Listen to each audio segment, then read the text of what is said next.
নির্যাতন ও হেনস্থার অভিযোগে গ্রেপ্তার করা হয়েছে শ্রাবন্তী চট্টোপাধ্যায়ের ম্যানেজারকে। ক্ষোভে জনগণ শ্রাবন্তীকে দালাল বলে গবর নিক্ষেপ করলেন। পরে শ্রাবন্তী এ নিয়ে কি জানালেন দেখুন। আমার কাছে এটাই খারাপ লাগছে, আমার বেসিক্যালি কমিটমেন্ট ছিল আমি একটা শোতে।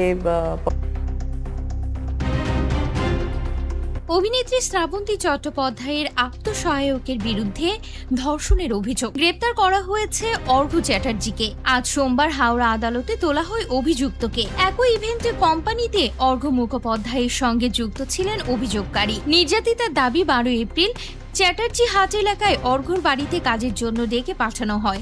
সেখানে তার সঙ্গে অনৈতিক কাজ করা হয়। এরপর গত 12 জুন হাওড়া চ্যাটার্জির হাট থানায় অর্ঘ্যর বিরুদ্ধে লিখিত অভিযোগ দায়ের করে নির্যাতিতা। অভিযোগের ভিত্তিতে পুলিশ একটি মামলা রুজু করে তদন্ত করে।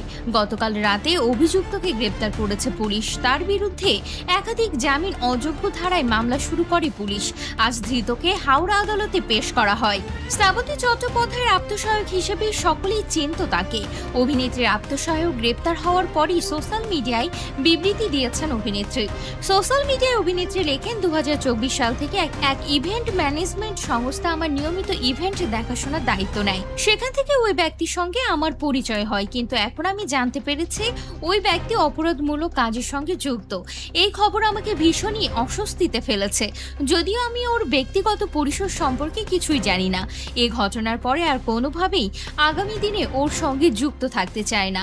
ম্যানেজমেন্ট সংস্থাকেও এ বিষয়ে আমি স্পষ্ট জানিয়ে দিয়েছি।